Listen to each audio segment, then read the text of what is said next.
بلکہ ایک مرتبہ حضور رات کے وقت آپ گشت پر تھے اپنے ساتھیوں کے حالات معلوم کرنے کے لیے۔ حضرت ابو موسیٰ اشعری رضی اللہ تعالیٰ عنہ ایک صحابی ہیں، ان کے گھر کے پاس سے گزر ہوا، وہ رات کو تہجد پڑھ رہے تھے، کھڑے ہوئے کیف کے عالم میں قرآن تلاوت کر رہے ہیں۔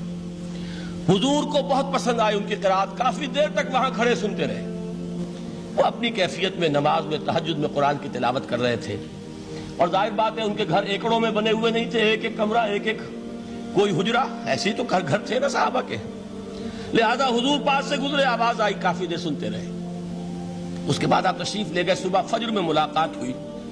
تو حضور نے تحسین کے انداز میں فرمایا، یا ابا موسیٰ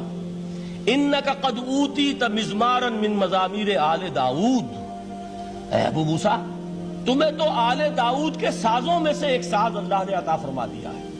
جس طرح حضرت داؤد لہن داؤدی مشہور ہے کہ جب وہ پچھلے پہر رات کو حمد کے ترانے الاپتے تھے، قرآن میں ہے کہ پرندے شامل ہو جاتے تھے ساتھ، اور پہاڑ وجد میں آتے تھے، پہاڑ بھی ان کے ساتھ شریک ہوتے تھے۔ تو جس طرح کا اللہ نے ان کو لہن عطا فرمایا تھا، حضور نے تحسین کے انداز میں فرمایا، اے ابو موسیٰ اشعری اللہ نے تمہیں بھی آل داؤد کے سازوں میں سے ایک ساز عطا فرمایا۔